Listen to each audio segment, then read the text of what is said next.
Hello दोस्तों, स्वागत आप सबका अपने YouTube channel NK study KGS blog में। दोस्तों आज के वीडियो में दोस्तों हम लोग बिहार पुलिस का प्रैक्टिस सीट नंबर कितना करेंगे, 14 करेंगे। दोस्तों अगर आप चैनल पर नए हैं तो चैनल को लाइक करें, सब्सक्राइब शेयर भी करें। दोस्तों आप लोग दोस्तों कॉपी कलम लेकर बैठिएगा, क्योंकि डिस्कशन में बोलूँगा, लिखते रहिएगा, ठीक है। तो दोस्तों आज का पहला क्वेश्चन कह रहा है कि इस मिसाल में हम मुसलमानों को हिंदुओं से भिड़ा नहीं पाए। निम्नलिखित में से कौन सी एक घटना से एंचिसन के इस कथन का संबंध है। तो इसका राइट आंसर देखेंगे तो क्या हो जाएगा दोस्तों, ऑप्शन बी यानी खिलाफत और असहयोग आंदोलन 1919 से 22 में जो हुआ था। देखें दोस्तों यहाँ पर खिलाफत और असहयोग दोनों का दोस्तों हम लोग चर्चा कर लेते हैं। पहले देखें दोस्तों, आपको खिलाफत आंदोलन की शुरुआत कब हुई थी, तो 1919 में हुई थी। दोस्तों ये हुई क्यों थी, तो 1918 में दोस्तों प्रथम विश्व युद्ध की समाप्ति के पश्चात सेवर्स की संधि के द्वारा मुसलमानों का खलीफा का गण दोस्तों क्या था, तुर्की था, जिसको विभाजन करके मित्र राष्ट्रों ने आपस में बंटवारा कर लिया, जिसके विरोध में पूरे विश्व के मुसलमानों के द्वारा अंग्रेजी सत्ता के खिलाफ खिलाफत आंदोलन चलाया गया। दोस्तों भारत में इस आंदोलन का नेतृत्व आपको शौकत अली एम मोहम्मद अली दो भाइयों ने किया था, किंतु बाद में दोस्तों इसमें अबुल कलाम आजाद गांधी जी के द्वारा भी खिलाफत आंदोलन में समर्थन कर दिया गया। दोस्तों भारत में अखिल भारतीय खिलाफत कमेटी दोस्तों आपको मौलाना अबुल कलाम आजाद, मोहम्मद अंसारी, हकीम अजमल खां, मोहम्मद अली, शौकत अली और मौलाना अब्दुल बारी जैसे प्रबुद्ध मुस्लिम नेताओं ने सितंबर 1919 में अखिल भारतीय कमेटी का गठन किया था। दोस्तों 19 अक्टूबर 1919 को अखिल भारतीय स्तर पर खिलाफत दिवस मनाया गया। दोस्तों नवंबर 1919 में दिल्ली में अखिल भारतीय खिलाफत कमेटी का आयोजन हुआ, जिसमें महात्मा गांधी को विशिष्ट अतिथि के रूप में बुलाया गया था और बाद में महात्मा गांधी को इस सम्मेलन का अध्यक्षता सौंपी गई।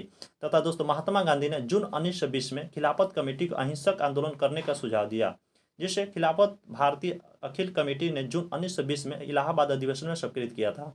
दोस्तों इस प्रकार 1919 के भारतीय राजनीतिक पटल पर घटित घटनाओं ने रॉलेट एक्ट जैसे जलियांवाला हत्याकांड एवं खिलाफत आंदोलन के में महात्मा गांधी को राष्ट्रीय आंदोलन के अंतर्गत अपना पहला जन आंदोलन असहयोग आंदोलन करने के लिए पृष्ठभूमि प्रदान की।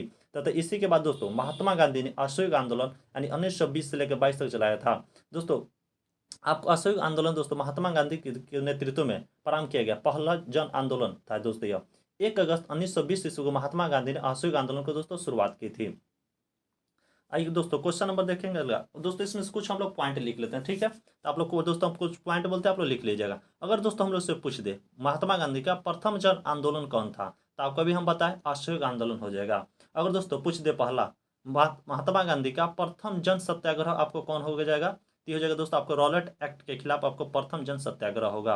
अगर दोस्तों पूछ दे महात्मा गांधी के द्वारा भारत में प्रथम सत्याग्रह का प्रयोग कब किया गया था, तो होगा दोस्तों आपको चंपारण सत्याग्रह जो 1917 में हुआ था। अगर दोस्तों पूछ दे महात्मा गांधी का प्रथम सत्याग्रह का प्रथम प्रयोग कब किया गया था, तो इसका राइट आंसर दोस्तों होगा आपको दक्षिण अफ्रीका 1906 ईस्वी में जो चलाए थे।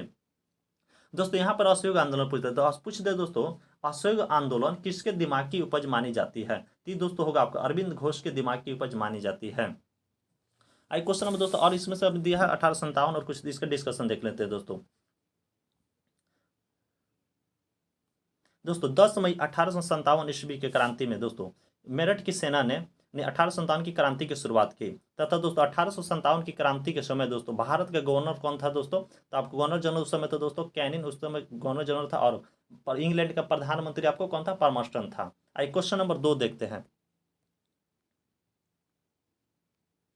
क्वेश्चन नंबर 2 करा कि निम्नलिखित में से किस वेद को कर्मकांडीय वेद कहा जाता है, तो इसका सही आंसर दोस्तों होगा कि आपको यजुर्वेद को कहते हैं। दोस्तों देखें दोस्तों यजुर्वेद पद एवं गद दोनों में है, बाकी सबसे प्राचीन वेद ऋग्वेद है। दोस्तों देखेंगे सब भारतीय संगीत का जनक दोस्तों हम किसको कहते हैं, सामवेद को कहते हैं। तथा सत्य में जैतो आपको मुंडक उपनिषद से लिया गया है। आज क्वेश्चन नंबर 3 देखते हैं, करा कि मुद्रा पर अंकित पशुपति की मूर्ति कहाँ से प्राप्त हुई है, तो इसका सही आंसर देखेंगे दोस्तों तो क्या हो जाएगा आपको ऑप्शन बी यानी मोहनजोदड़ो से प्राप्त हुई है।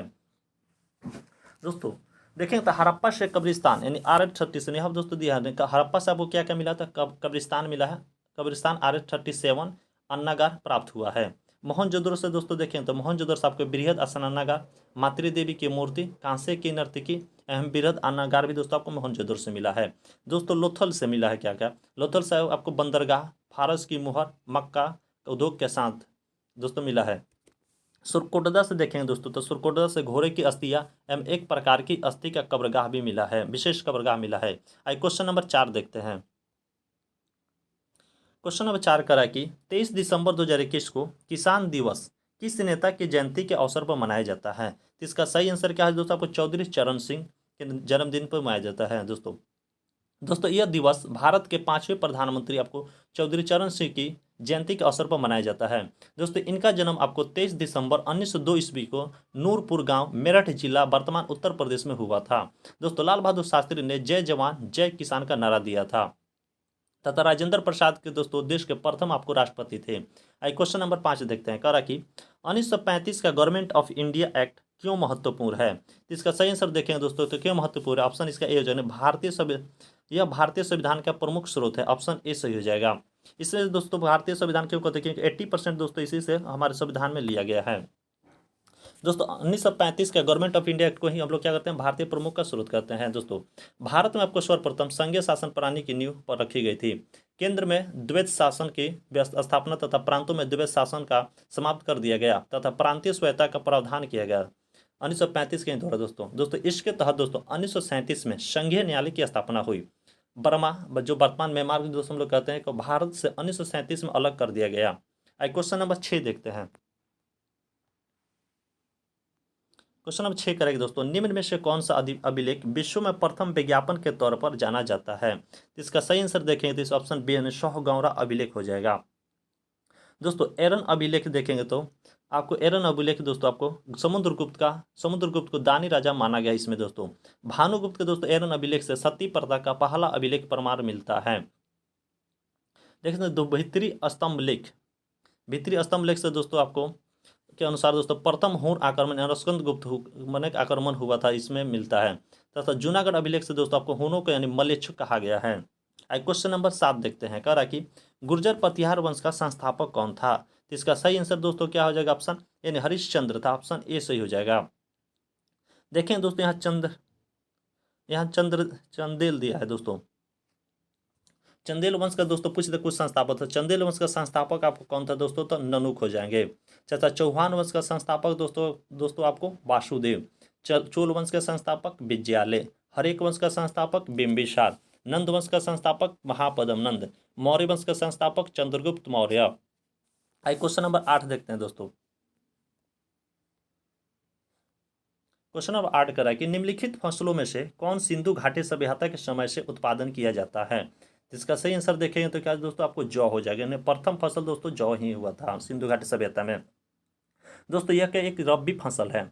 बाजरा देखेंगे दोस्तों तो आपको बाजरा एक खरीफ फसल है। मक्का आपको भी एक खरीफ फसल ही भी। दोस्तों गंगा 5, डेक्कन 101 एम, गंगा 11 आदि मक्का की अनुवांशिकी प्रवृत्ति की दोस्तों उच्च किस्में है। आई क्वेश्चन नंबर 9 देखते हैं। कह रहा कि बी.डी. सामर्की की पुस्तक का नाम क्या है? तो इसका सही आंसर दोस्तों ऑप्शन हो जाएगा option D, the Indian war of independence 1857 1857। दोस्तों 1857 द ग्रेट रिवोल्ट किसका हो जाएगा दोस्तों? आपको अशोक मेहता का हो जाएगा दोस्तों ये बुक, यानी अशोक मेहता का बुक हो जाएगा ये। तो 1857 दोस्तों ये बुक किन का हो जाएगा? आपको एस एन सेन की हो जाएगी। आपको एस एन सेन की बुक हो जाएगी दोस्तों आपको 1857। दोस्तों देखेंगे यहाँ पर the spy immunity and revolt of 1857 ये किन की पुस्तक दोस्तों? आपको आर.सी. मजुमदार की बुक हो जाएगी दोस्तों। तथा एक और पूछते हैं दोस्तों, बुक पूछता है कि द पीजेंट एंड द राज ये किन का बुक है दोस्तों? आपको एरिक थॉमसन स्टोक्स की बुक है। आई क्वेश्चन नंबर 10 देखते हैं। क्वेश्चन नंबर 10 कह रहा कि किस शासक के शासनकाल में तांबे के सिक्कों को यानी मस्क कहा जाता था? तो इसका सही आंसर दोस्तों हो जाएगा आपको स्कंदगुप्त, ऑप्शन ए सही हो जाएगा। दोस्तों देखें स्कंद जो गुप्त काल में सोने के सिक्कों को दिनार जो कहते थे दोस्तों। चांदी के सिक्कों को दोस्तों रूपक अथवा रुपये कहते थे। तांबा के सिक्कों को मशक कहा जाता था। कुषाण शासकों ने दोस्तों सोने के सर्वाधिक सिक्के चलवाए थे। आई क्वेश्चन नंबर 11 देखते हैं। कह रहा कि पांड्य शासकों को राजधानी कहाँ थी? पांड्य शासकों की राजधानी कहाँ थी? तो इसका सही आंसर दोस्तों हो जाएगा आपको मदुरै, ऑप्शन सी सही हो जाएगा।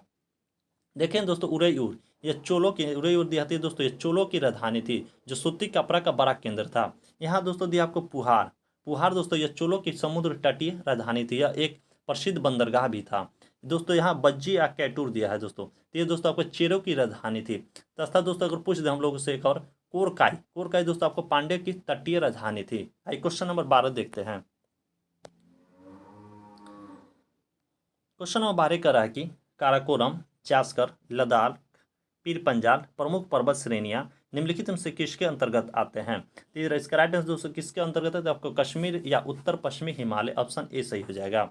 दोस्तों जोजिला, बनिहाल, फटुला, खारदुंगला आदि प्रमुख दर्रे दोस्तों स्थित है इस दर्रे में, इस पहाड़ में दोस्तों। लेह में जास्कर नदी सिंधु नदी से मिलती है तथा भारत की सबसे ऊंची चोटी दोस्तों आपको नंदा देवी है तथा माउंट एवरेस्ट विश्व की सबसे ऊंची चोटी है। क्वेश्चन नंबर दोस्तों 13 देखते हैं, कि पंबन द्वीप कहाँ अवस्थित है? तो इसका सही आंसर दोस्तों हो जाएगा ऑप्शन बी, मन्नार की खाड़ी हो जाएगा। दोस्तों पंबन द्वीप को हम लोग रामेश्वर दोस्तों कहाँ स्थित है? तो आपको रामेश्वरम द्वीप में ही स्थित है। न्यूमेर द्वीप दोस्तों आपको बंगाल की खाड़ी में स्थित है। माजुली द्वीप दोस्तों आपकी दुनिया की जो सबसे बड़ी नदी द्वीप है। माजुली द्वीप दोस्तों आपको असम में स्थित है। क्वेश्चन नंबर दोस्तों 14 देखते हैं। क्वेश्चन नंबर 14 करा कि मंडी परियोजना किस नदी पर है? तो इसका सही आंसर दोस्तों हो जाए किस परियोजना पर है? तो आपको जो दोस्तों ब्यास नदी पर, ऑप्शन ए से हो जाएगा। दोस्तों और कुछ और पूछते हम लोग से, गांधी सागर परियोजना का किस नदी पर स्थित है? तो चंबल नदी पर है। तिलैया परियोजना दोस्तों आपको बराकर नदी पर है। फरक्का परियोजना दिया है दोस्तों आपको, तो फरक्का परियोजना दोस्तों आपको गंगा नदी पर। तुलबुल उरी परियोजना दोस्तों आपको झेलम नदी पर है। दोस्तों और पूछते हम दोस्तों जवाहर सागर परियोजना किस नदी पर होगा? आपको चंबल नदी पर। कोटा बैराज दोस्तों आपको चंबल नदी पर। राणा सागर बैराज दोस्तों आपको चंबल नदी पर स्थित है। आई क्वेश्चन नंबर 15 देखते हैं, करा कि अंडमान को म्यांमार से अलग करने वाले द्वीप समूह का नाम बताइए। इसका सही आंसर देखेंगे तो क्या हो जाएगा? ऑप्शन बी हो जाएगा, कोको द्वीप समूह हो जाएगा। दोस्तों देखें कोको स्टेट आपको अंडमान के उत्तर में स्थित है। अंडमान एवं निकोबार द्वीप समूह दोस्तों आपके बंगाल की खाड़ी में अवस्थित है। दोस्तों 10 डिग्री उत्तरी अक्षांश जो या 10 डिग्री चैनल जो अंडमान द्वीप को निकोबार द्वीप से अलग करती है। दोस्तों अंडमान एवं निकोबार की राजधानी आपको पोर्ट ब्लेयर है। आई क्वेश्चन नंबर 16 देखते हैं। क्वेश्चन नंबर 16 का कि बहिर्भेद्री यानी बहिर्भेद्री अग्नेय चट्टान का उदाहरण है। इसमें से सही आंसर देखेंगे तो क्या हो जाएगा? ऑप्शन डी बेसाल्टिक चट्टानें हो जाएगी। दोस्तों देखें दोस्तों आप सब पूछ दे अगर मध्यवर्ती अग्नेय चट्टानें दोस्तों आपको लैकोलिथ, डाइक, सील, फैकोलिथ आदि के निर्माण करती है। दोस्तों पताली अग्नेय चट्टान से दोस्तों आपको ग्रेफाइट बनते हैं। दोस्तों बहिर्भेदी अग्नेय चट्टान का निर्माण ज्वालामुखी के विस्फोट से निकला मैग्मा से होता है। देखिए दोस्तों आपको ऑस्ट्रेलिया महाद्वीप में एक भी ज्वालामुखी आपको नहीं है। क्वेश्चन नंबर 17 देखते हैं, कि राइन नदी यानी यूरोप के किस भ्रंशों से प्रभावित होती है? तो इसका राइट आंसर दोस्तों हो जाएगा ऑप्शन देखेंगे तो सोपानिकर भ्रंश, ऑप्शन बी सही हो जाएगा। दोस्तों सोपानी भ्रंश एक दूसरे के समानांतर एक से अधिक भ्रंश होते हैं। सामान्य भ्रंश दोस्तों पूछ दे यहाँ पे सामान्य भ्रंश, तो सामान्य भ्रंश दोस्तों आपको जब चट्टान के दोनों खंड एक दूसरे से विपरीत दिशाओं में सरक जाते हैं। यहाँ दोस्तों दिया आपका व्युत्क्रम भ्रंश, दोस्तों आपको व्युत्क्रम भ्रंश आमने सामने की ओर खिसकने से इसका निर्माण होता है। दोस्तों अगर पूछ दे हम लोग से राइन, दोस्तों राइन नदी का व्यास दोस्तों व्यस्तम व्यापारिक नदी है एक। क्वेश्चन नंबर 18 देखते हैं, कह रहा कि महाद्वीपीय विस्थापन सिद्धांत का प्रतिपादन किसने किया? इसका सही आंसर दोस्तों हो जाएगा ऑप्शन ए, अल्फ्रेड वेगनर ने किया था। कब किया था दोस्तों? आपका अपने 1912 ईस्वी में, 1912 ईस्वी में किया था। दोस्तों अल्फ्रेड वेगनर जर्मनी का वैज्ञानिक था। दोस्तों एफ बी टेलर, दोस्तों एफ बी टेलर दिया है पे, एफ बी टेलर दोस्तों आपको यह महाद्वीपीय प्रवाह सिद्धांत का प्रतिपादन किया तथा दोस्तों टेलर ने महाद्वीपीय प्रवाह का मुख्य कारण ज्वारीय शक्ति को बताया। टेलर दोस्तों आपका अमेरिका का भूवैज्ञानिक था। क्वेश्चन नंबर 19 देखते हैं। क्वेश्चन नंबर 19 कह रहा कि नीलगिरी और अन्नामलाई के बीच डैश स्थित है, मान डैश में स्थित है, किसके बीच स्थित है दोस्तों? इसका राइट आंसर ऑप्शन बी, पाल घाट दर्रा के बीच स्थित है। दोस्तों पाल घाट दर्रा आपको पालकंड यानी पलकाड को कोयम्बटूर से जोड़ता है तथा अन्नामलई और कार्डमम दोस्तों के बीच आपको सेनकोट दर्रा है। थालघाट दोस्तों आपको मुंबई को नासिक से जोड़ता है तथा भोरघाट दर्रा दोस्तों को मुंबई को पुणे से जोड़ता है। क्वेश्चन नंबर दोस्तों आपको 20 देखते हैं, कह रहा है कि स्वतंत्र भारत को पहली बहुउद्देशीय परियोजना निम्नलिखित में से कौन है? इसका सही आंसर दोस्तों जो ऑप्शन सी से ना दामोदर घाटी परियोजना। दामोदर नदी दोस्तों पहली बहुउद्देशीय परियोजना थी दोस्तों, जिसको दोस्तों जो महात्मा पंडित जवाहरलाल नेहरू ने आधुनिक भारत का मंदिर कहा है। दोस्तों ये दोस्तों आपको 1948 में दोस्तों इसकी प्रारंभ हुई थी।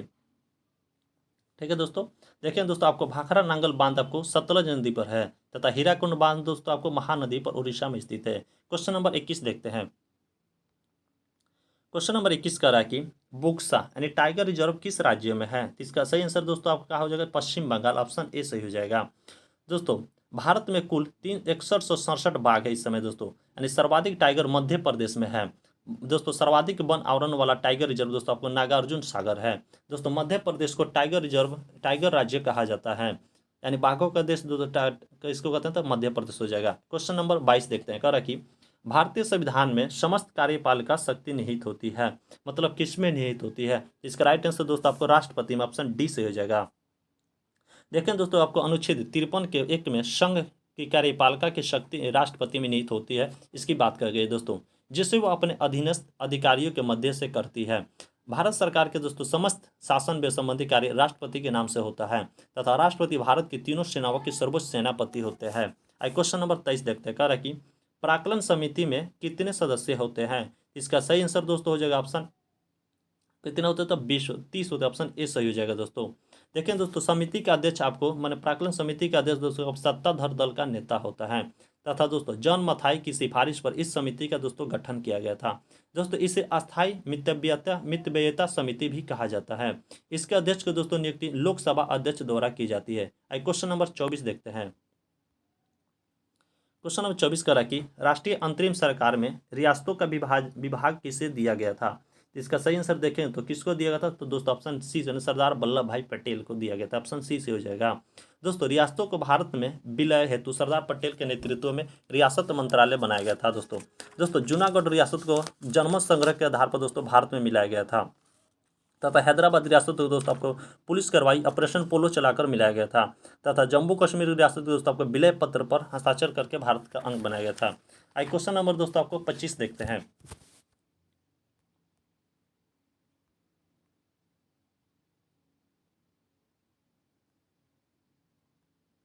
क्वेश्चन नंबर 25 कह रहा है कि अनुसूचित जातियां, अनुसूचित जनजातियां और अन्य दुर्बल वर्गों की शिक्षा और अर्थव्यवस्था हितों की अभिवृद्धि के लिए किस अनुच्छेद में चर्चा की गई है?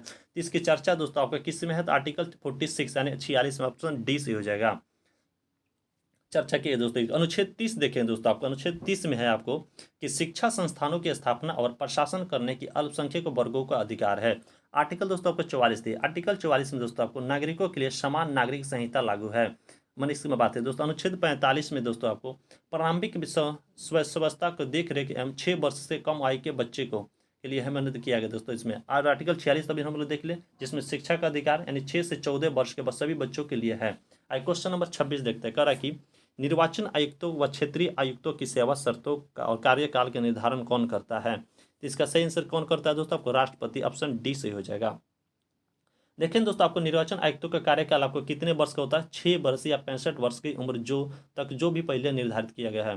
दोस्तों निर्वाचन आयोग का कार्य दोस्तों आपको राजनीतिक दलों को मान्यता देना, मतदाता सूची तैयार करना, चुनाव आचार संहिता को तैयार करना एवं लागू करना होता है। आई क्वेश्चन नंबर 27 देखते हैं। क्वेश्चन नंबर 27 करा कि बिहार पंचायती राज अधिनियम 2006 में 2 ग्राम सभा की बैठकों के बीच अधिकतम कितनी अवधि निर्धारित है? इसका सही आंसर देखेंगे तो क्या आ जाए दोस्तों? ऑप्शन इसका 3 महीने, ऑप्शन डी सही हो जाएगा। दोस्तों 73वां संवैधानिक संशोधन के द्वारा पंचायत का प्रावधान 11वीं अनुसूची में की गई दोस्तों। पंचायत की दोस्तों चर्चा अनुच्छेद 40 में की गई है। दोस्तों पंचायत को 20 विषय की सूची की व्यवस्था की गई है।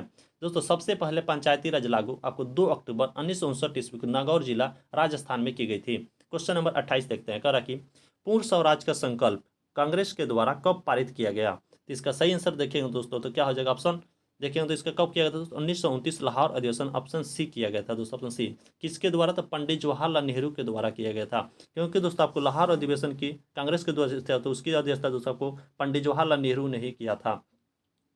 दोस्तों पूर्ण स्वराज की मांग दोस्तों सर्वप्रथम मोहम्मद हसरत मोहानी ने किया था। दोस्तों 26 जनवरी 1930 को सर्वप्रथम संपूर्ण देश में स्वाधीनता दिवस आपको मनाया गया, तथा दोस्तों 26 जनवरी 1950 को भारत गणतंत्र घोषित हुआ, संविधान पूर्ण रूप से लागू हुआ। क्वेश्चन नंबर 29 देखते हैं।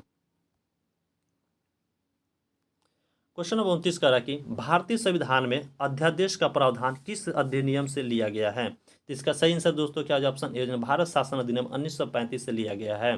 दोस्तों देखेंगे दोस्तों तो भारतीय संविधान में अध्यादेश का प्रावधान भारत शासन अधिनियम 1935 से लिया गया है। भारत शासन अधिनियम 1919, इसके तहत दोस्तों लोक सेवा आयोग का गठन किया गया।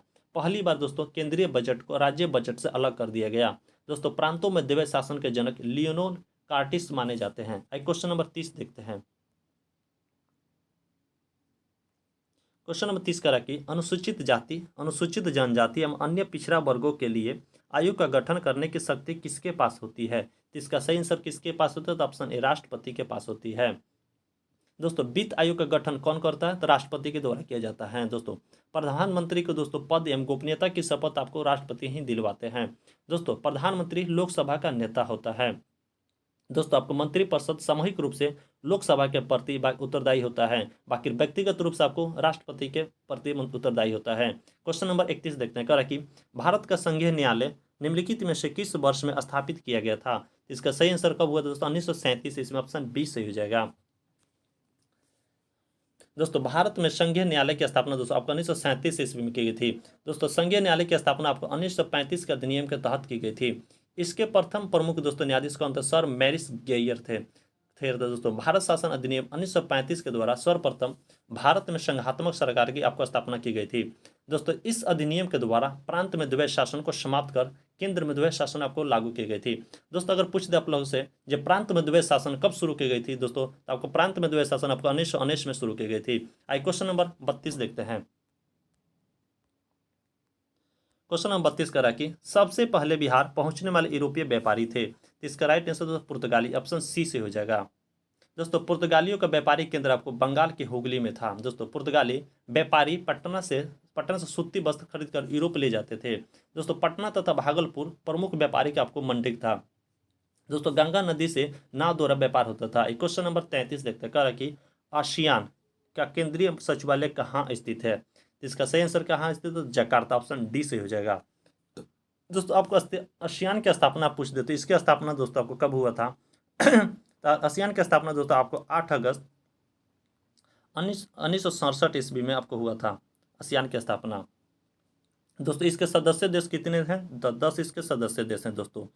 तथा दोस्तों हो तो गया दोस्तों इस व्यापारिक दोस्तों यह विश्व व्यापार संगठन का मुख्यालय आपको जिनेवा स्विट्जरलैंड में है। एशियाई विकास बैंक यानी एडीबी का मुख्यालय दोस्तों आपको मनीला में स्थित है। क्वेश्चन नंबर 34 देखते हैं। क्वेश्चन नंबर 34 का है दोस्तों प्रथम पंचवर्षीय योजना का कार्यकाल कब से कब तक था? तो इसका सही आंसर क्या हो जाए दोस्तों? ऑप्शन योजना 1951 से 1956 ईस्वी तक था। दोस्तों यह योजना आपको हेराल्ड डोमर मॉडल पर आधारित था। दोस्तों प्रथम पंचवर्षीय योजना में कृषि को प्राथमिकता दी गई थी। दोस्तों इस योजना का मुख्य उद्देश्य था आपको अर्थव्यवस्था में के संतुलित विकास की प्रक्रिया आरंभ करना। इस योजना की स्थापना दोस्तों आपको 15 मार्च 1950 को की गई थी। आइए क्वेश्चन नंबर 35 देखते हैं। कह रहे थे दोस्तों आपकी एकीकृत बाल विकास तथा सेवा स्कीम की शुरुआत कब हुई थी? इसका सही आंसर दोस्तों हो जाएगा आपको 1975। इसमें ऑप्शन ए सही हो जाएगा। दोस्तों देखेंगे मिशन आपको इंद्रधनुष की शुरुआत आपको 25 दिसंबर 2014 ईस्वी को हुई थी। राष्ट्रीय स्वास्थ्य मिशन यानी NHM की दोस्तों शुरुआत आपको 2023 में हुई थी। दोस्तों जवाहर रोजगार योजना की शुरुआत आपको 1989 ईस्वी में हुई थी तथा मनरेगा की शुरुआत आपको 2 फरवरी 2006 ईस्वी को हुई थी। आइए क्वेश्चन नंबर 36 देखते हैं। क्वेश्चन नंबर 36 का रहा है दोस्तों प्रथम औद्योगिक नीति की घोषणा किसने की थी? इसका सही आंसर क्या हो जाए दोस्तों? Option A doctor Shyama Prasad Mukherjee, option A सही हो जाएगा। कब की गई थी दोस्तों इसकी घोषणा पहली बार? 1948 ईस्वी में डॉक्टर श्यामा प्रसाद मुखर्जी द्वारा की गई थी। दोस्तों इसका उद्देश्य था कि क्षेत्रीय क्षमता की नींव रखना तथा औद्योगिक अर्थव्यवस्था द्वितीय क्षेत्र में आता है। दोस्तों स्वतंत्र भारत के अब तक कितने 6 औद्योगिक नीति लागू की जा चुकी है? दोस्तों वर्तमान समय में 1991 की औद्योगिक नीति लागू है। आइए क्वेश्चन नंबर 37 देखते हैं। क्वेश्चन नंबर 37 दोस्तों कह रहा कि पटना विश्वविद्यालय विधेयक पर विरोध प्रकट करने के लिए बिहार प्रांतीय सम्मेलन का एक विशेष अधिवेशन कहाँ बुलाया गया? इसका सही आंसर कहाँ बुलाया दोस्तों? तो आपको ऑप्शन बी यानी बांकीपुर में बुलाया गया था। कब बुलाया गया था दोस्तों? आपको 1912 ईस्वी में हुआ था दोस्तों। आइए क्वेश्चन नंबर 38 देखते हैं। क्वेश्चन नंबर 38 का है दोस्तों भूरेलाल समिति का संबंध निम्न में से किस समिति से है? इसका सही आंसर दोस्तों क्या जो देखेंगे तो ऑप्शन ए मोटर वाहन करों में वृद्धि से संबंधित है। दोस्तों देखेंगे तो खुसरे समिति का संबंध आपको किससे हो जाएगा दोस्तों? तो खुसरे समिति का संबंध आपको दोस्तों कृषि शाख से था। जैसे देखेंगे गोईपोरिया समिति यानी गोईपोरिया समिति का संबंध दोस्तों आपको बैंक सुधार समिति से था।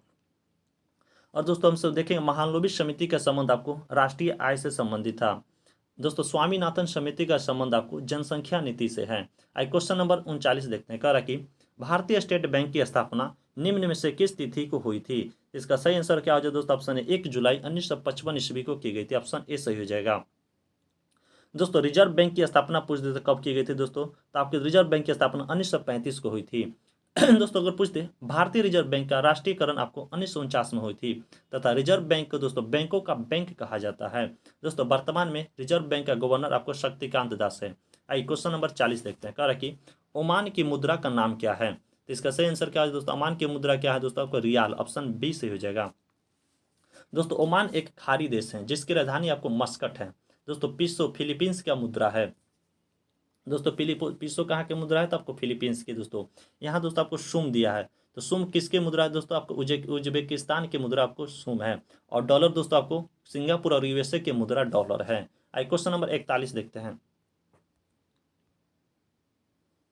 क्वेश्चन नंबर 41 करा कि तरंग, चाल, आयाम, तरंग धैर्य और आवृत्ति सभी को कहा जाता है, मतलब क्या कहते हैं इस सभी को? तो इसका राइट आंसर दोस्तों तरंग की विशेषता। ऑप्शन बी कहते होगा दोस्तों।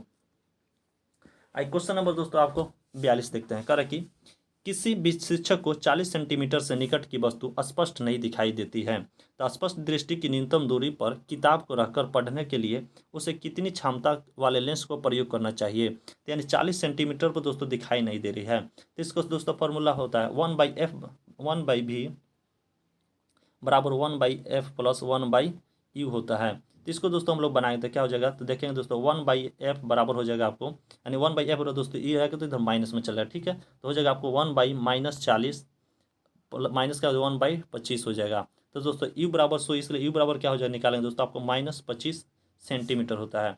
तो एफ बराबर दोस्तों निकालना है हमको, तो एफ बराबर निकालेंगे। एफ बराबर दोस्तों निकालेंगे तो क्या हो जाएगा आपको 3/1/f दोस्तों ले लेंगे तो 1, अच्छा एफ बराबर डायरेक्ट यहाँ लेते हैं तो 200 बट्टा क्या हो जाएगा 3 हो जाएगा। तो सो इसलिए पी बराबर हो जाएगा दोस्तों आपको 100/f और बराबर क्या हो जाएगा तो 100/200/3 यानी, तो पी बराबर दोस्तों 100 गुना 3/200 बराबर हो जाएगा आपको 3/2 डायप्टर का, यानी तो इसका आंसर इसलिए हो जाएगा दोस्तों एक पी बराबर हो जाएगा आपको ना 1.5 डायप्टर का। इसका सही आंसर दोस्तों आपका ऑप्शन बी सही हो जाएगा। आई क्वेश्चन नंबर 43 देखते हैं। क्वेश्चन नंबर 43 कह रहा है कि विभवांतर 40 वोल्ट है, यानी 0.5 सेल्सियस मैंने सेल्सियस के आवेश को प्रदर्शित करने के लिए किया गया कार्य ज्ञात करें। तो यानी तो इसका राइट आंसर दोस्तों क्या आ जाएगा? ऑप्शन देखेंगे तो ऑप्शन 20 ओम मीटर, ऑप्शन डी से हो जाएगा, ए से हो जाएगा, सॉरी दोस्तों। इसका राइट आंसर दोस्तों 20 जूल हो जाएगा, क्योंकि जूल में पूछ रहा है दोस्तों आंसर, तो ठीक है, तो जूल हो जाएगा। तो इसका राइट आंसर दोस्तों ऑप्शन ए हुआ है। क्वेश्चन नंबर 44 देखते हैं। कह रहा है कि चुंबकीय फलक का एसआई मात्रक क्या है? तो इसका सही आंसर क्या आ जाए दोस्तों? ऑप्शन डी वेबर हो जाएगा दोस्तों। दोस्तों इसका एसआई मात्रक पूछ देते, एसआई मात्रक तो आपको वेबर हो गया दोस्तों। इसे दोस्तों हम लोग फाई से डिनोट करते हैं, यानी फाई से सूचित करते हैं दोस्तों। यदि यदि चुंबकीय फलक का मान दोस्तों आपको फाई हो तथा इसके प्रभाव के अंतर्गत क्षेत्र के क्षेत्रफल ए हो, क्षेत्रफल का ए हो, तो चुंबकीय फलक दोस्तों घनत्व क्या होता है? बी बराबर होगा 5/a हो जाएगा दोस्तों, ठीक है। जहाँ दोस्तों आपको बी आपको क्या है? चुंबकीय दोस्तों आपको फ्लक्स का घनत्व है तथा फ्लक्स का ऐसा ही मात्रा दोस्तों आपको वेबर मीटर स्क्वायर होता है, वेबर बट्टा मीटर स्क्वायर होता है। आइए क्वेश्चन नंबर 45 देखते हैं। क्वेश्चन नंबर 45 कर रहा है दोस्तों, पी प्रकार का अर्धचालक प्राप्त करने हेतु क्या करते हैं? इसका आंसर दोस्तों हो जाएगा 3 संयोजकता वाले अशुद्धता, ऑप्शन बी से हो जाएगा। दोस्तों इसमें विद्युत धारा का प्रवाह आपको होल्स के कारण होता है दोस्तों। जब शुद्ध अर्धचालक के में दोस्तों 5 संयोजन नाइट्रोजन, फास्फोरस, आर्सेनिक, सब एसबी यानी बिस्मथ तत्व मिलाया जाता है तो एन टाइप बनता है दोस्तों। इसमें विद्युत धारा का प्रवाह मुक्त इलेक्ट्रॉन के कारण होता है। क्वेश्चन नंबर 46 देखते हैं। क्वेश्चन नंबर 46 का रहा कि चाय पत्तियां के संसाधन में निम्नलिखित में से कौन सी क्रिया आवश्यक नहीं है? इसका सही आंसर दोस्तों देखेंगे तो क्या हो जाएगा आपको? गलनान, गलान, ऑप्शन सी डी सही हो जाएगा दोस्तों। शुष्कन, बलन तथा किण्वन की क्रिया को दोस्तों हम लोग चाय के पत्ते के संसाधन में उपयोग करना आवश्यक होता है, क्योंकि दोस्तों चाय की पत्तियों में सबसे अधिक आपको महत्वपूर्ण उद्दीपक क्या होता है? कैफीन होती है। कैफीन तो कॉफी में होती है, चाय में थीन होती है दोस्तों और टेनिन होती है। क्वेश्चन नंबर 47 देखते हैं। कह रहा है कि मेलाथियम क्या है, यानी मेलाथियन क्या है दोस्तों? तो मेलाथियन आपको दोस्तों ऑप्शन एक कीटनाशी, ऑप्शन ए से हो जाएगा दोस्तों।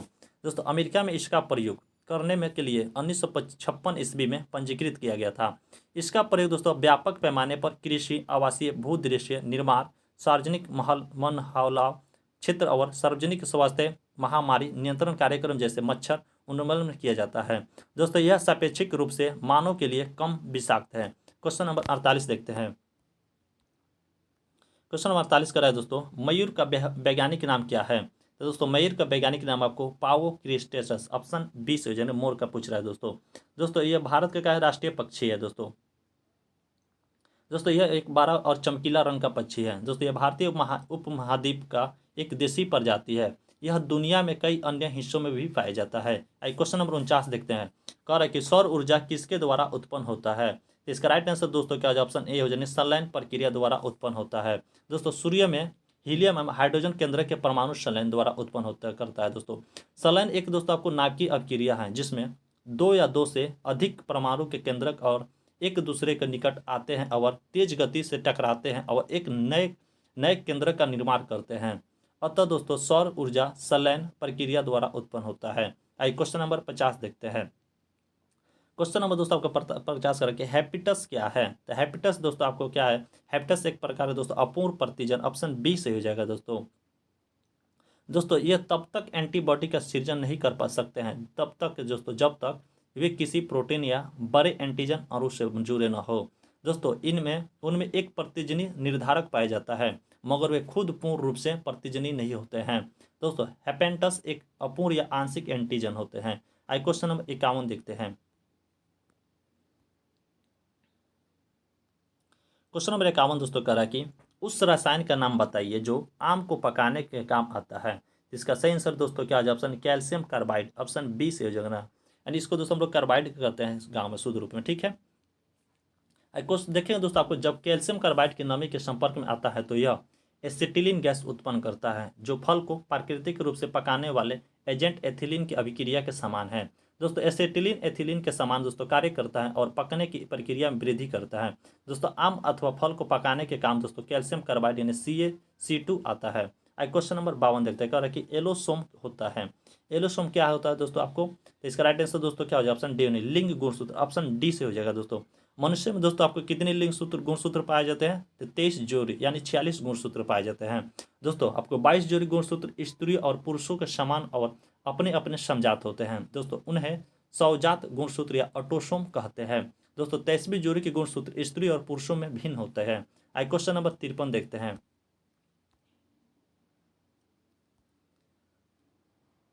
क्वेश्चन नंबर 53 कह रहा है कि यह देखते हुए कि ऑक्सीजन के 1 मोल परमाणु का वजन 16 ग्राम है तो ओजोन का अणु भार क्या है? इसका सही आंसर दोस्तों क्या हो जाएगा, ऑप्शन बी 48 ग्राम प्रति मोल, ऑप्शन बी से हो जाएगा दोस्तों। यानी देखिएगा दोस्तों आपको 1 मोल परमाणु बराबर कितना होता है, तो आपको 1 मोल परमाणु बराबर आपको 16 ग्राम प्रति मोल, 16 ग्राम होता है दोस्तों, यहाँ मोल नहीं रहेगा, ठीक है। 16 ग्राम होता है आपको 1 मोल परमाणु बराबर।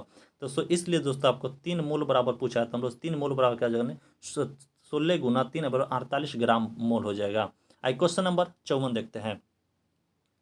54 करा कि मेघाच्छादन रात यानी मेघाच्छादन रात की अपेक्षा निर्मल रात अधिक ठंडी क्यों होती है? इसका कारण है, मतलब दोस्तों बादलों वाली रात की अपेक्षा निर्मल रात माने सफ़ेद रातें क्यों अच्छी होती है, ठंडी होती है? इसका कारण है दोस्तों आपको, क्यों कारण क्या है कि दोस्तों विकिरण के कारण, ऑप्शन सी से हो जाएगा दोस्तों।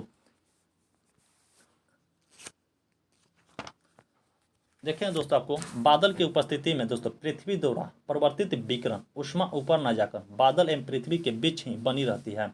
अतः दोस्तों रात की गर्मी बढ़ जाती है, लेकिन निर्मल रात में पृथ्वी द्वारा ऊष्मा का परित्याग आसानी होने के कारण निर्मल रात दोस्तों अधिक ठंडक होती है।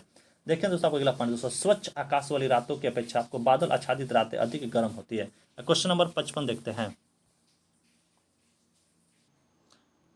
क्वेश्चन नंबर दोस्तों 55 कर रहा है कि मानव शरीर में पसलियों के कितने जोड़े हैं? तो इसका राइट आंसर दोस्तों हो जाएगा ऑप्शन सी 12 जोड़ी दोस्तों होती है। टोटल कितना हो जाएगा, 24 अर्थात 24 होती है दोस्तों। प्रत्येक पसली बच्च के सामने की ओर उरोस्ती से तथा पीछे की ओर बलछिए के सुरक्षित से संरक्षित रहती है। दोस्तों पसलियाँ कमान की भांति आपको झुकी हुई होती है दोस्तों। सभी पसलियाँ मिलकर लगभग बेलनाकार पिंजरा बनाती है जिससे फेफड़े तथा हृदय स्थित होते हैं। जिसमें क्वेश्चन नंबर 56 देखते हैं, करा कि सबसे अधिक अपवर्तनांक वाला आंख का अंग है। तो देखें दोस्तों आपको लेंस हो जाएगा, ऑप्शन सी हो जाएगा दोस्तों। लेंस को देखेंगे दोस्तों, लेंस सबसे अधिक अपवर्तनांक वाला आँख का अंग है। एक बड़ी सी रंगहीन पारदर्शक क्रिस्टलिन नाइक प्रोटीन की बनी लचीली संरचना होती है दोस्तों। यह आकृति में यह उभय तोलन होता है दोस्तों।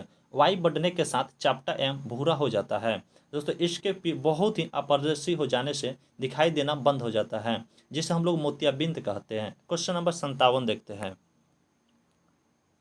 क्वेश्चन नंबर 57 कह रहा है कि निम्नलिखित में से कौन सा नृत्य यूनेस्को की अमूर्त विरासत सूची में शामिल है। तो इसका सही आंसर दोस्तों क्या, ऑप्शन सी छऊ हो जाएगा दोस्तों। छऊ एक लोक नृत्य है जो कहाँ के आपको बंगाल, उड़ीसा एवं झारखंड में प्रचलित है दोस्तों। इसमें रामायण, महाभारत तथा पुराणों की घटनाओं का आधार बनाकर नृत्य किया जाता है दोस्तों। आपको छऊ लोक नृत्य को यूनेस्को के अमृत विरासत सूची में शामिल किया गया है। क्वेश्चन नंबर 58 देखते हैं। कह कि अंतर्राष्ट्रीय मुद्रा कोष का मुख्यालय कहाँ स्थित है। तो इसका राइट आंसर दोस्तों देखेंगे तो सही आंसर इसका जो ऑप्शन ए हो जाएगा, वाशिंगटन डीसी में स्थित है दोस्तों। दोस्तों इसकी स्थापना आपको 27 दिसंबर 1945 को अंतर्राष्ट्रीय व्यापार एवं भुगतान को प्रोत्साहन तथा सदस्य देशों की आर्थिक उन्नति के मदद के लिए अंतर्राष्ट्रीय मुद्रा कोष यानी कोष यानी इंटरनेशनल मॉनेटरी फंड की स्थापना की गई दोस्तों। इसके अब देख लेते हैं वाशिंगटन डीसी, जो किसके दोस्तों आपको संयुक्त राज्य अमेरिका में है दोस्तों। इसकी वर्तमान अध्यक्ष आपको क्रिस्टिनिला जॉर्जीफ है। क्वेश्चन नंबर 59 देखते हैं। क्वेश्चन नंबर 59 पूछ रहा है कि भारतीय वन सेवा का अपनाया गया कब अपनाया गया था दोस्तों। तो इसका सही आंसर 1 जुलाई 1966 ईस्वी को अपनाया गया था, ऑप्शन ए से हो जाएगा।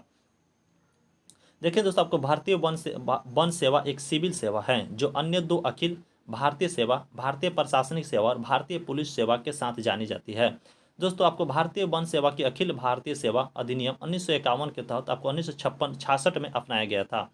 आई क्वेश्चन नंबर दोस्तों 60 देखते हैं। कह रहा कि सर्वोच्च न्यायालय के प्रथम मुख्य न्यायाधीश कौन थे, यानी सर्वोच्च न्यायालय क्या पूछ रहा था। इसका राइट आंसर दोस्तों हीरालाल जी केनी, ऑप्शन डी सही हो जाएगा दोस्तों। वह भारत के मुख्य न्यायाधीश आपको 14 अगस्त 1947 से लेकर 26 जनवरी 1950 तक थे दोस्तों। उन्होंने दोस्तों डॉक्टर राजेंद्र प्रसाद के सामने भारत के मुख्य न्यायाधीश की शपथ ली थी दोस्तों। उन्होंने भारतीय विधि रिपोर्ट के अभिनीत संपादन के रूप में कार्य किया। आई क्वेश्चन नंबर दोस्तों 61 देखते हैं।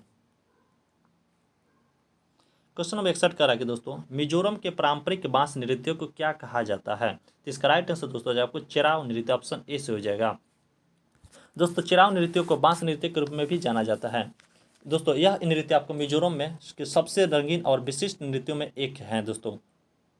प्रचलित मान्यताओं के अनुसार यह नृत्य पहली सदी से आपको प्रचलित में है दोस्तों। इस नृत्य में पुरुष जमीन पर सिर के बल बैठते हैं। आई क्वेश्चन नंबर 62 देखते हैं। कह कि रामेश्वरम शहर किस राज्य में स्थित है। तो इसका सही आंसर दोस्तों आपका तमिलनाडु में स्थित है दोस्तों। रामेश्वर शहर तमिलनाडु राज्य में स्थित है दोस्तों। रामेश्वर शहर पंबन द्वीप पर स्थित है जो पंबन चैनल आपको द्वारा भारत भूमि से तथा मन्नार की खाड़ी द्वारा मन्नार द्वीप यानी श्रीलंका भूमि से अलग होता है दोस्तों। देखेंगे पौराणिक कथाओं के अनुसार दोस्तों ऐसा माना जाता है कि स्वयं भगवान राम ने अपने लंका विजय के अवसर पर यहाँ भगवान शिव के शिवलिंग की स्थापना की है दोस्तों। शिव को समर्पित रामनाथ स्वामी मंदिर शहर के केंद्र में स्थित है और शिव एवं राम से निकटतम से जुड़े होने के कारण यह शैव एवं वैष्णव दोनों संप्रदायों को तीर्थ स्थल है।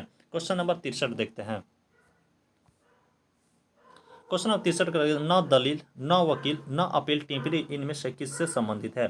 इसका सही आंसर दोस्तों जो आपको रॉलेट एक्ट के द्वारा जो 1919 में लाया गया था, इसी के द्वारा आपको दोस्तों पंजाब के दो चर्चित नेता दोस्तों सैफुद्दीन किचली तथा डॉक्टर सत्यपाल मलिक को गिरफ्तार किया गया था दोस्तों। इसी के द्वारा दोस्तों आपको जलियांवाला बाग में जो सम्मेलन हुआ था उसी में दोस्तों आपको जलियांवाला बाग नरसंहार हुआ था। देखें दोस्तों आपको रॉलेट अधिनियम के द्वारा अंग्रेजी सरकार जिसको चाहे जब चाहे बिना मुकदमा चलाए जेल में बंद रख सकती थी। इसलिए दोस्तों इस कानून को न दलील, न अपील, न वकील का कानून के रूप में भी जाना जाता है दोस्तों। इस कानून को महात्मा गांधी ने आपको काला कानून कहा था दोस्तों। इसे सिडनी रॉलेट एक्ट की अध्यक्षता में गठित सेडिशन समिति की सिफारिश के आधार पर दोस्तों बनाया गया था। आई क्वेश्चन नंबर 64 देखते हैं। कह रहा कि जैन तीर्थकर बसु पूज्य की जन्म स्थली कहाँ थी। इसका सही आंसर दोस्तों हो जाएगा आपको ऑप्शन बी हो जाए, चंपा नगरी में थी दोस्तों। देखें दोस्तों आपको चंपारण राजा परिवार में फाल्गुन कृष्ण चतुर्दशी के दिन हुआ था दोस्तों। इनके पिता का नाम आपको बसु पूज्य और माता का नाम आपको जया देवी थे। क्वेश्चन नंबर 65 देखते हैं। क्वेश्चन नंबर 65 का कि एलिफेंटा की गुफाएं किस देवता को समर्पित है। तो इसका सही आंसर हो जाएगा ऑप्शन ए, शिव को समर्पित है दोस्तों आपको एलिफेंटा की गुफाएं। देखें दोस्तों, आपको एलिफेंटा की गुफाएं महाराष्ट्र राज्य के मुंबई शहर में स्थित है। दोस्तों यह पौराणिक देवताओं के अत्यंत भव्य मूर्तियों के लिए विख्यात हैं। इन मूर्तियों में दोस्तों आपको त्रिमूर्ति शिव की मूर्ति सर्वाधिक लोकप्रिय है। यहाँ दोस्तों कुल 7 गुफाएं हैं। दोस्तों इन गुफाओं में आपको पहाड़ियों को काटकर बनाई गई मूर्तियाँ दक्षिण भारत मूर्तिकला से प्रेरित है। इसका दोस्तों ऐतिहासिक नाम धारापुरी है। दोस्तों यह एलिफेंटा नाम पुर्तगालियों द्वारा यहाँ पर बनाए पत्थर के हाथी के कारण दिया गया था। दोस्तों 1987 में यूनेस्को द्वारा एलिफेंटा गुफाओं को विश्व धरोहर घोषित किया गया। क्वेश्चन नंबर 66 देखते हैं, कि शुंग वंश की राजधानी कहाँ थी? इसका सही आंसर दोस्तों हो जाएगा ऑप्शन डी, पाटलिपुत्र थी। दोस्तों 185 ईसा पूर्व में मौर्य साम्राज्य की गद्दी संभालने के बाद पुष्यमित्र शुंग द्वारा राजवंश की स्थापना की गई थी। दोस्तों इस शुंग वंश के 10 शासक थे, जिनमें से कुल लगभग 112 वर्ष तक शासन किए थे। आइए क्वेश्चन नंबर 67 देखते हैं। क्वेश्चन नंबर दोस्तों 57 देखते, कह रहा है कि 1855-56 में भारत में हुए संथाल विद्रोह का नेतृत्व किसने किया था? तो इसका राइट आंसर देखेंगे तो ऑप्शन ए हो जाएगा सिद्धो कानो और चांद भैरव। दोस्तों ऑप्शन ए सही हो जाएगा। देखें दोस्तों आपको संथाल विद्रोह के बारे में कुछ दोस्तों, ये दोस्तों युद्ध आपको 1951 से ही दोस्तों 1851 से ही प्रारंभ हो गई थी, जो 1856 ईस्वी तक चला था। ठीक है दोस्तों, यह नेतृत्व दोस्तों आपको सिंधो कानो चांद एवं भैरव के द्वारा किया गया था। दोस्तों यह क्षेत्र दोस्तों आपको रहा था, मैंने विद्रोह का जो क्षेत्र रहा दोस्तों आपको दामन ए कोह रहा था। दोस्तों इसी क्षेत्र में दोस्तों विद्रोह किया गया था। दोस्तों संथाल विद्रोह आपको संथाल हुल के नाम से भी जाना जाता है। आइए दूसरा पॉइंट देखें दोस्तों, इसमें यह विद्रोह आपको जमींदार वर्ग एवं शाहूकार वर्ग के खिलाफ किया गया विद्रोह था। दोस्तों वर्तमान भागलपुर के राजमहल पहाड़ी, जिसे हम लोग दामन ए कोह के नाम से भी जाना जाता है, विद्रोह का दोस्तों प्रमुख केंद्र रहा। दोस्तों आपको 1856 ईस्वी तक आते आते दोस्तों मेजर बारो के नेतृत्व में इस विद्रोह का दोस्तों दबा दिया गया। दोस्तों यह विद्रोह हुआ क्यों था? दोस्तों तो यह विद्रोह हुआ था दोस्तों आपको अंग्रेजों द्वारा लागू की गई भू राजस्व नीति, जो 1793 ईस्वी में आपको अस्थायी बंदोबस्त लाया गया था, तथा जमींदारों और साहूकारों द्वारा किए जाने वाले अत्याचारों के खिलाफ किया गया था। आइए क्वेश्चन नंबर 268 देखते हैं। क्वेश्चन नंबर 68 का रहा है कि रणजी ट्रॉफी 2022-23 का खिताब किसने जीता है? इसका सही आंसर दोस्तों हो जाएगा आपको ऑप्शन ए, सौराष्ट्र प्रांत ने जीता है। आइए क्वेश्चन नंबर 69 देखते हैं। कह कि अंतर्राष्ट्रीय मुक्केबाजी संघ यानी IBA का उपाध्यक्ष किसे चुना गया है? इसका सही आंसर दोस्तों हो जाएगा ऑप्शन देखेंगे तो अजय सिंह का ऑप्शन ए सही हो जाएगा। आइए क्वेश्चन नंबर दोस्तों 70 देखते हैं। कह रहा है कि वर्ष 2023 के लिए असम का सर्वोच्च नागरिक पुरस्कार असम वैभव से किसे सम्मानित किया गया? तो इसका सही आंसर दोस्तों किनको किया गया? तो ऑप्शन डी, तपन सैकिया को किया गया है। तपन सैकिया दोस्तों। आइए क्वेश्चन नंबर 71 देखते हैं। कह रहा कि जलाशय का प्रवाची है, यानी जलाशय का प्रवाची क्या हो जाएगा? तो इसका राइट आंसर दोस्तों देखेंगे जलाशय का प्रवाची क्या होता है? आपको तालाब होता है, ऑप्शन डी से हो जाएगा। आइए क्वेश्चन नंबर 72 देखते हैं। क्वेश्चन नंबर 72 का दोस्तों विफल का विलोम शब्द होगा, यानी विफल का विलोम क्या हो जाएगा दोस्तों? आपको देखेंगे तो सफल हो जाएगा, यानी उल्टा उसका पूछ रहा है। कुछ दोस्तों इसका अन्य विलोम देख लेंगे, जैसे विफल का हो जाएगा कठिन, सरल, धीर का अधीर, जारज के औरस, जारज का औरस हो जाएगा दोस्तों, निकट के दोस्तों आपको दूर हो जाएगा। आइए क्वेश्चन नंबर 73 देखते हैं। कह रहा कि आदर और निरादर करना यह अर्थ किस मुहावरे का है? इसका सही आंसर हो जाएगा दोस्तों आपको ऑप्शन देखेंगे तो आदर और निरादर करना पान फूल पर रहना, ऑप्शन डी से हो जाएगा। देखो दोस्तों सही बर्तनी अन्य राष्ट्र सौराष्ट्र दोस्तों। आइए क्वेश्चन नंबर दोस्तों 74 देखते हैं। कह रहा है कि सही बर्तनी वाले शब्द का चयन करें। तो इसका सही आंसर दोस्तों क्या हो जाएगा? कह रहा है कि सुषुमा, सुषुमा या सुषमा या सुषमा। तो इसका सही आंसर दोस्तों क्या आ जाएगा? ऑप्शन देखिएगा तो यानी सुषुमा, ऑप्शन डी से हो जाएगा। इस तरह दोस्तों लिखते हैं। ठीक है, आइए क्वेश्चन नंबर दोस्तों देखें कुछ और सही बर्तनी वाले अन्य दोस्तों राष्ट्र देखेंगे। अन्य शब्द को संवाद, राशिद, शमशान, सूची पत्र आदि दोस्तों इससे लिखते हैं। संवाद कैसे लिखते हैं दोस्तों? तो संवाद, ये हो गया संवाद दोस्तों। अब लोग राशि कैसे लिखते हैं? तो राशि ऐसे लिखेंगे। ठीक है, ये दोस्तों हिंदी के कुछ शब्द लिखते हैं, ऐसे पूछता है दोस्तों। शमशान, तो शमशान कैसे लिखेंगे? शमशान हो जाएगा दोस्तों। दोस्तों अगर पूछ ले हम लोग सूची पत्र, तो सूची पत्र कैसे लिखेंगे दोस्तों? सूची पत्र हो जाएगा। ठीक है, इत्यादि दोस्तों इसी तरह लिखते हैं सही वर्ड। आइए क्वेश्चन नंबर 75 देखते हैं। 75 करा कि दिए गए वाक्य में किस भाग में त्रुटि है? यानी मैंने सारा माल उसके हाथ में बेच दिया। तो इसका राइट आंसर दोस्तों क्या हो जाएगा, इसका आंसर देखेंगे तो उसके हाथ में दोस्तों क्या है, गलत है। यही दोस्तों आपको गलत है। हाँ, मे के बाद दोस्तों प्रयोग नहीं होगा, मे के बदले किसका प्रयोग करेंगे, देखेंगे दोस्तों क्या इसमें होगा दोस्तों, इसमें अधिकरण कारक में मे का प्रयोग नहीं होगा। आई क्वेश्चन नंबर दोस्तों 76 देखते हैं। 76 का रहा है दोस्तों, रिक्त स्थान की पूर्ति करें, यानी पेड़ पर चिड़िया डैश है, मतलब क्या कर रही है दोस्तों, पेड़ पर चिड़िया आपको चहचहाती, ऑप्शन ए सही हो जाएगा। आई क्वेश्चन नंबर 77 देखते हैं। क्वेश्चन नंबर 77 का है दोस्तों, अतिथि की सेवा करने वाला डैश के लिए एक शब्द होगा, मतलब इसके लिए क्या एक शब्द होगा दोस्तों, अतिथ्य, ऑप्शन सी से हो जाएगा। क्वेश्चन नंबर 78 देखते हैं दोस्तों, कह रहा कि पवित्र का सही संधि विच्छेद होगा, यानी पवित्र का सही संधि विच्छेद इसमें क्या हो जाएगा दोस्तों, देखेंगे तो 78 का ऑप्शन यानी पौज और इतर, ऑप्शन सी से हो जाएगा। क्वेश्चन नंबर 79 देखते हैं। क्वेश्चन नंबर 79 कर रहा है दोस्तों, जस दुल्हा तस बनी बारात का अर्थ है, जस दुल्हा तस बनी बारात का अर्थ क्या हो जाएगा दोस्तों, इसका राइट आंसर दोस्तों देखेंगे यानी सभी साथी एक ही जैसे, ऑप्शन सी से हो जाएगा। आई क्वेश्चन नंबर दोस्तों 80 देखते हैं। क्वेश्चन 80 कर रहा है दोस्तों, सखी वे मुझसे कह जाते प्रस्तुत पंक्ति के रचयिता कौन है, मतलब इस पंक्ति को किसने लिखा था, इसका राइट आंसर दोस्तों आपको मैथिली शरण गुप्त, ऑप्शन देखेंगे तो ऑप्शन बी सही हो जाएगा। आई क्वेश्चन नंबर दोस्तों 81 देखते हैं। क्वेश्चन 81 करा के दोस्तों, तो फिल इन द ब्लैंक, मतलब खाली जगह को भरना था, करा कि he thanked me for when I, इसके बदला क्या होगा, व्हेन आई दोस्तों, ऑप्शन इसका हो जाएगा, ऑप्शन देखें तो see did, when I did.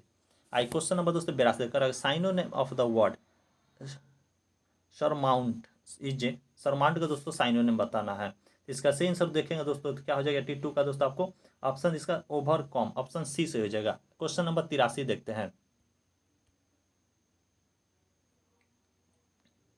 Question number 83 दोस्तों कह रहा है कि select the one which can be substitute for the given words a sentence, तो कह रहा है living together for man and women without being marriage to each other, इसका सही आंसर दोस्तों क्या हो जाएगा, इसका सब्स्टिट्यूट बताना है वर्ड या सेंटेंस, इसका सही आंसर देखेंगे तो दोस्तों ऑप्शन कॉन्क्यूबिंग, ऑप्शन डी से हो जाएगा। आई क्वेश्चन नंबर दोस्तों 84 देखते हैं। 84 दोस्तों क्वेश्चन करा कि select the correct indirect speech दोस्तों चूज करना है, तो my husband said to me why wait for me outside, मतलब इसका दोस्तों इनडायरेक्ट स्पीच क्या हो जाएगा, तो हो जाएगा दोस्तों क्या indirect speech, my husband told me to wait for him outside, option A से हो जाएगा। आई क्वेश्चन नंबर दोस्तों 85 देखते हैं। क्वेश्चन 85 और 86 करके find the which part of the sentence has an error, मतलब इसको दोस्तों प्रत्येक पार्ट के खोजना है, तो कह रहा कि neither Raj nor his friend was present in the party no error, इसका सही आंसर दोस्तों देखेंगे तो क्या हो जाएगा, ऑप्शन बी सही, no nor his friend was, option B सही हो जाएगा। दोस्तों वाज की जगह क्या करेंगे हम लोग, किसका प्रयोग करेंगे यहाँ पर दोस्तों, वेयर का प्रयोग करेंगे, यानी वेयर का प्रयोग करेंगे। आई क्वेश्चन नंबर 86 देखते हैं। क्वेश्चन नंबर 86 करें कि John is working very hardly, option B इसमें हो जाएगा as the examination, option C are fast approaching, option D in no error, इसका सही आंसर दोस्तों देखेंगे तो क्या हो जाएगा, ऑप्शन ए सही हो जाएगा, नहीं Johan is working very hardly, तो हार्डली के दोस्तों क्या हो जाएगा ऑप्शन, हार्डली ना होकर क्या होगा आपको हार्ड हो जाएगा ओनली, ठीक है। आई क्वेश्चन नंबर दोस्तों 87 देखते हैं। 87 करेंगे choose the in correct passive voice दोस्तों, मैंने पैसिव वॉइस दोस्तों सही चूज करना है हमने, it is time to take tea, इसका दोस्तों पैसिव वॉइस क्या हो जाएगा सही, इसका देखिए दोस्तों इसका सही आंसर हो जाएगा आपको it is time for tea to be taken, option B से हो जाएगा। आई क्वेश्चन नंबर 88 देखते हैं।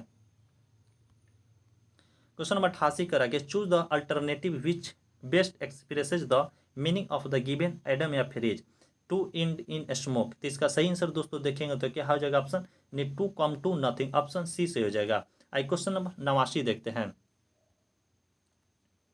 क्वेश्चन नंबर 89 करें कि एंटोनिम ऑफ द वर्ड यानी लोथिस, लोथित इसका एंटोनिम दोस्तों क्या हो जाएगा देखेंगे तो ऑप्शन इसका बी से लॉफ हो जाएगा, ऑप्शन बी से हो जाएगा दोस्तों। लोथित मैंने क्या होता है दोस्तों, लॉथ मैंने तो घिरना होता है, और लॉफ मैंने क्या हो जाएगा प्यार हो जाएगा। आई क्वेश्चन नंबर दोस्तों आपको 90 देखते हैं। क्वेश्चन 90 करा के दोस्तों find the which part of sentence has an error if there is no error, mark D option. तो इसका दोस्तों क्या हो जाएगा आंसर देखेंगे तो ऑप्शन दोस्तों इसका सी से, are required to pass the examination, option C से हो जाएगा।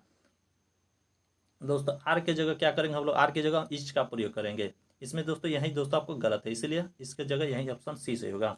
क्वेश्चन नंबर 91 देखते हैं। 91 दोस्तों क्वेश्चन अगर 5:3 के अनुपात में दो संख्याओं के बीच का अंतर 50 है तो संख्याओं का गुणनफल क्या हो जाएगा।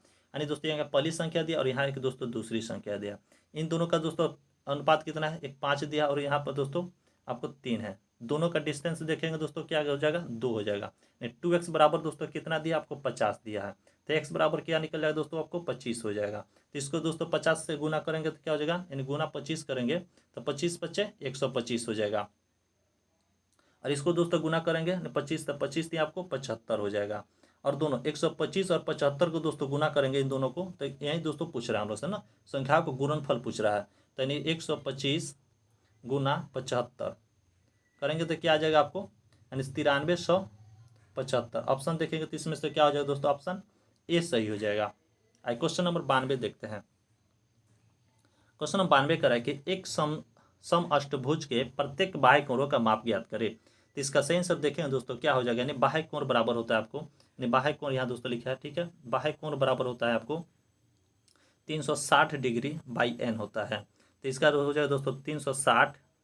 अष्टभुज अष्टकोण में दोस्तों कितने भुजा, 8 होता है। तो इसको काटेंगे तो कितना आ जाएगा दोस्तों आपको 45 डिग्री, यानी 8 गुना 45 करें तो कितना हो जाएगा आपको 8 45 डिग्री। ऑप्शन इसका दोस्तों ए सही हो जाएगा। क्वेश्चन नंबर 93 देखते हैं। क्वेश्चन नंबर 93 करें, यदि 3a-3/a-3 बराबर 0 हो तो a³ - a/3 + 2 का मान क्या होगा। इसका सही आंसर दोस्तों देखेंगे तो क्या हो जाएगा, इसको बनाएंगे आंसर दोस्तों तो ऑप्शन इसका डी से हो जाएगा, 6 हो जाएगा। एक क्वेश्चन नंबर दोस्तों 94 देखते हैं। 94 करा कि एक समबाहु त्रिभुज की भुजा 24 सेंटीमीटर है, इस समबाहु त्रिभुज के अंतःवृत्त की त्रिज्या क्या होगी। तो इसका सही आंसर दोस्तों देखेंगे तो यानी त्रिज्या बराबर क्या हो जाएगा आपको, भुजा यानी भुजा ए बाई क्या हो जाएगा आपको 2√3 हो जाएगा। तो बराबर में दोस्तों आपको कितना दिया है, इसका मान दिया है, भुजा का मान आपको 24 दिया है। और दोस्तों हम लोग समबाहु त्रिभुज के अंतःवृत्त की त्रिज्या पूछ रहा है। तो यहाँ दोस्तों आपको 2√3 हो जाएगा। तो इसको 2 से कितना कट 8, ठीक है दोस्तों ना सॉरी 12 में 12 दूना आपका 24 कट गया, ठीक है। तो उसके बराबर क्या आ जाएगा दोस्तों 12/√3। तो इसको दोस्तों तिरछा तिरछे गुना करेंगे फिर निकाल लेंगे दोस्तों क्या आ जाएगा यहाँ पर, तो 4√3 आ जाएगा। तो इसका सही आंसर देखेंगे तो दोस्तों ऑप्शन सी सही हो जाएगा। क्वेश्चन नंबर 95 देखते हैं। 95 करा कि एक बेलन की त्रिज्या 5 सेंटीमीटर है और इसकी ऊंचाई 14 सेंटीमीटर है, तो बेलन का आयतन दोस्तों पूछ रहा है। नहीं बेलन का हम लोग आयतन पूछते हैं, आयतन बराबर क्या होता है बेलन के, यानी भी बराबर दोस्तों वैल्यूम बराबर होगा दोस्तों आपको πr² होता है। तो यहाँ दोस्तों आपको पाई के मान 22/7, त्रिज्या दिया है दोस्तों कितना 5 दिया है, त्रिज्या का दोस्तों स्क्वायर में 5 गुना 5, और दोस्तों हम लोग से ऊंचाई कितना दिया है, यानी 14 सेंटीमीटर, एच दिया हम लोग 14। इसको दोस्तों काटेंगे 7 दूनी 14, तो ये कितना हो जाएगा दोस्तों 5 दूनी 10, 10 बचे 50, 50 गुना 22, यानी 50 गुना 22 कितना हो जाएगा दोस्तों 1100 सेंटीमीटर क्यूब। तो इसका सही आंसर दोस्तों देखेंगे ऑप्शन बी सही हो जाएगा। क्वेश्चन नंबर 96 देखते हैं। क्वेश्चन नंबर 96 करा कि यदि log 10x प्लस log 10 5 बराबर 2 हो तो x का मान दोस्तों पूछ रहा है। तो इसको दोस्तों निकाल लेंगे, तो यानी log x दोस्तों हम लोग क्या करेंगे log x बाई 10 log 10 कर लेंगे, ठीक है। यहाँ पर log 10 दोस्तों कर लेंगे, प्लस में क्या करेंगे log 5 बाई करेंगे log 10, ठीक है, बराबर क्या हो जाएगा 2 हो जाएगा। तो इसको दोस्तों गुना करेंगे, ठीक है। तो इस दोनों का तो मान कितना हो जाएगा आपको log 10 नीचे रह जाएगा, ठीक है। तो उसको दोस्तों फिर बाद में ऊपर करने के बाद लिखेंगे log x प्लस log 5 बराबर क्या हो जाएगा 2 log 10 चलेगा, क्योंकि 10 इधर से दोस्तों क्या चलेगा इधर गुना में चला गया, यहाँ पर हो जाएगा log 10 यहाँ पर आ गया, ठीक है। इस तरह दोस्तों निकालेंगे तो क्या हो जाएगा आपको 5x बराबर दोस्तों, यानी तो दोस्तों इसमें से कॉमन कर ले लेंगे, ठीक है लॉग को। तो यहाँ दोस्तों हो जाएगा आपको log 5x बराबर, तो हो जाएगा दोस्तों आपको 5x बराबर हो जाएगा आपको 100 हो जाएगा। तो एस ले x बराबर क्या हो जाएगा 20 × 25 100 है। तो इसका राइट आंसर दोस्तों ऑप्शन ए से हो जाएगा। क्वेश्चन नंबर 97 देखते हैं। 97 करा कि 3 संख्याओं में 3:2:5 का अनुपात है और इनके वर्गों का योग 1862 है। तो इन संख्याओं में सबसे छोटी संख्या दोस्तों पूछ रहा है, यानी दोस्तों देखेंगे तो यानी 3x प्लस दिया है 2x प्लस हो जाएगा आपको 5x, ठीक है। इस सब का दोस्तों आपका स्क्वायर है। अब बराबर कितना दिया आपको, इन्हें वर्ग तो दोस्तों पूछ रहा हूँ दोस्तों, तो इसलिए स्क्वायर कर दिया। ठीक है, 1862 हो गया। तो ये दोस्तों जोड़ेंगे तो कितना आ जाएगा आपको, 3×3 = 9x, ये हो जाएगा आपको 4x, ये हो जाएगा 25x। ये दोनों सबको जोड़ेंगे लास्ट में कितना आ जाएगा दोस्तों आपको, यानी 9 और 4 कितना हो जाएगा, 9 4 13, 25, 25 और 9 दोस्त कितना हो जाएगा दोस्तों, 9 4 13 और 25 दोस्तों हो जाएगा आपको 38 हो जाएगा, यानी 38x² बराबर हो जाएगा दोस्तों 1862 हो जाएगा। इसको दोस्तों 38 से काटेंगे तो x² बराबर कितना आ जाएगा दोस्तों आपको, 49 आएगा। ठीक है, और x बराबर दोस्तों क्या हो जाएगा, x बराबर 7 हो जाएगा। इस तरह राइट आंसर दोस्तों देखेंगे तो इसका सबसे पूछ रहा है हम लोग, सबसे छोटी संख्या पूछ रहा है, तो सबसे छोटी संख्या इसमें दोस्तों हम लोग कितना है, 2 है, यानी 2 गुना कितना करेंगे, 7 करेंगे। तो इसका राइट आंसर दोस्तों कितना आएगा आपको, 14 आ जाएगा, ऑप्शन सी से हो जाएगा। क्वेश्चन नंबर 98 देखते हैं। क्वेश्चन नंबर 98 कह रहा है कि क्रिकेट के एक मैच में 6 खिलाड़ियों ने औसत रन 36 बनाए, यदि उनमें से एक ने बल केवल 16 रन बनाए तो बाकी खिलाड़ियों का औसत पूछ रहा है। दोस्तों बाकी खिलाड़ी का औसत दोस्तों निकालेंगे तो क्या हो जाएगा आपको, 6×36 - 16 बट्टा क्या करेंगे दोस्तों, आपको 5 खिलाड़ी हो जाएंगे। ठीक है, तो इसको दोस्तों निकालेंगे तो क्या, 36×6 बराबर हो जाएगा 216, माइनस आपको 16, तो बच गया कितना है दोस्तों आपको, 200 बट्टा आपको 5 हो जाएगा। तो इसको काटेंगे दोस्तों कितना, तब बड़ा आएगा 40 मिनट में कटेगा। तो इसका राइट आंसर दोस्तों, इसका राइट आंसर देखें तो क्या हो जाएगा, ऑप्शन डी सही हो जाएगा। क्वेश्चन नंबर 99 देखते हैं। क्वेश्चन 99 करा कि 3 किलो चीनी के घोल में 40% चीनी है, इसमें 1 लीटर पानी मिला दिया जाता है, तो उसमें चीनी और पानी के किस अनुपात में है। यहाँ दोस्तों हम लोग चीनी और पानी का अनुपात निकालेंगे। ठीक है, तो देखेंगे दोस्तों यहाँ पर हम लोग ले लेंगे चीनी, ठीक है, और यहाँ ले लेंगे दोस्तों आपको वाटर, पानी ले लेंगे। तो चीनी का अनुपात दोस्तों 3 गुना आपको हो जाएगा 40/100, यहीं तो दोस्तों दिया है 40%, तो यानी 40/100 हो गया। और पानी का हो जाएगा दोस्तों 3 गुना आपको 60/100, यानी जो बच गया सो पानी हो गया। इसको दोस्तों हम लोग काटेंगे तो ये कितना हो जाएगा दोस्तों, 0 से 0 कैंसिल, इसको 0 से 0 कैंसिल, फिर इसको दोस्तों 3 दूनी 6, ये हो जाएगा 5 दूनी 10, ये भी दोस्तों काटेंगे 2 दूनी 4, 2 5 10, यानी हो गया दोस्तों आपको 6/5 हो गया। ये कितना हो गया दोस्तों, 3 3 9/5। इसको दोस्तों काटेंगे पॉइंट्स में आ जाएगा 1.2, और ये कितना आ जाएगा दोस्तों आपको 1.8 लीटर आ जाएगा। ठीक है, चूँकि तो दोस्तों देखें 1 लीटर पानी मिलाया जाता है इसमें, तो पानी दोस्तों कितना प्लस इसमें 1 करेंगे तो कितना हो जाएगा, 2.8 आ जाएगा। तो अनुपात दोस्तों निकालना हम लोग का। ठीक है, तो रेशियो दोस्तों निकालेंगे, यहाँ पर अनुपात में निकालेंगे तो क्या हो जाएगा दोस्तों आपको 1.2 1.2 यानी पॉइंट/2.8। तो इसको दोस्तों काटेंगे तो कितना आ जाएगा, दशमलव से दशमलव कट जाएगा, तो दोस्तों आपका आ जाएगा कितना, यानी 4/7 आ जाएगा। तो इसका रेशियो दोस्तों आ जाएगा 4:7। ऑप्शन देखेंगे तो इसका ऑप्शन दोस्तों इसका सी से हो जाएगा, 4:7 आ जाएगा। क्वेश्चन नंबर 100 देखते हैं। क्वेश्चन नंबर 100 का दो, एक दुकानदार कैमरे के अंकित मूल्य पर 10% छूट देता है, यदि वो कैमरे का क्रय मूल्य 600 रुपया है तो 20% लाभ कमाने के लिए कैमरे का अंकित मूल्य दोस्तों पूछ रहा है। यानी दोस्तों छूट कितना दे रहा है, तो अंकित मूल्य दोस्तों क्रय मूल्य बराबर, यानी सेलिंग प्राइस दोस्तों, यानी क्रय मूल्य दोस्तों बराबर क्या हो जाएगा, यानी दोस्तों अंकित मूल्य गुना क्या हो जाएगा दोस्तों आपको 90/100 गुना दोस्तों 100/120, यानी 120 का लाभ यहाँ छूट दिया 10% का, यहाँ 120 का लाभ कमाना चाह रहा है। तो हो जाए दोस्तों आपको 600 दोस्तों ये मान दिया। ठीक है, क्रय मूल्य 600 बराबर हो जाएगा आपको x गुना अंकित मूल्य ही पूछ रहा था, गुना 90/100 गुना हो जाएगा आपको 100/120। तो इसको करेंगे काटापीटी। ठीक है, तो हो जाएगा दोस्तों x बराबर हो जाएगा आपको 600 गुना 120 बट्टा में दोस्तों आपको 90 आ जाएगा। तो दोस्तों काटेंगे, ठीक है, तो कितना आ जाएगा, ये 3 त्रिक 9 और 4 तिहाई 12 दोस्तों, फिर इसको काटेंगे 3 दूनी 6, 200, तो 200 दूना कितना हो जाएगा दोस्तों, यानी 200 गुना 4 बराबर 800 दोस्तों। इस तरह राइट आंसर दोस्तों ऑप्शन इसका ए सही हुआ।